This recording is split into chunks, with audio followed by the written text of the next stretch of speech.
So I have a therapist that I work with because I like to reflect upon myself and get more emotionally aware along the way. But sometimes you just need a quick, snap of everything. And what better than, something that's already on your phone, already on your laptop, you can just talk to it. Once you know how to do the system prompts, you know how to do all the different elements, you know how to use the information to your favor. That means it still hallucinates because it would make up some knowledge about me. It would assume a bunch of things about me. When I use it to reflect. I don't use it to give me answers.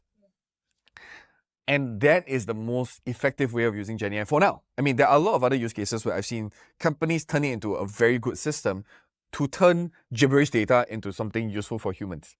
That's one of the biggest use cases. So if you look at this, right, there are a lot of use cases that it can be used if we understand the tool. Okay. But the biggest problem is that we think of it as it should be like the person who has all the knowledge under the sun and give me the right answers all the time. The value of GenAI is the ability to generate. That's something that traditional AI didn't have. And so I would describe it as, while AI could do 90% of the work and the humans still need to make the last 10%, GenAI is really great in creating the last 10% without necessarily caring about the first 90%. You get what I'm talking about? Yeah, the first 90%, which is the work, the pattern recognition, the cleaning of data, all these different works, the research that we humans usually do. GenAI has done all of that, so it just generates all for you. But it doesn't check whether this is relevant, this is useful, or the confidence score of all this. It just generates because that's its role. At the end of the day, like anyone else, right? Like, for example, I'm good at certain things. You put me into an administrative job, I will die and I'll make a ton of mistakes. Yeah. And I will admit to that. The thing is, the moment I know my flaws, I don't work in the environments where I have to do it all the time.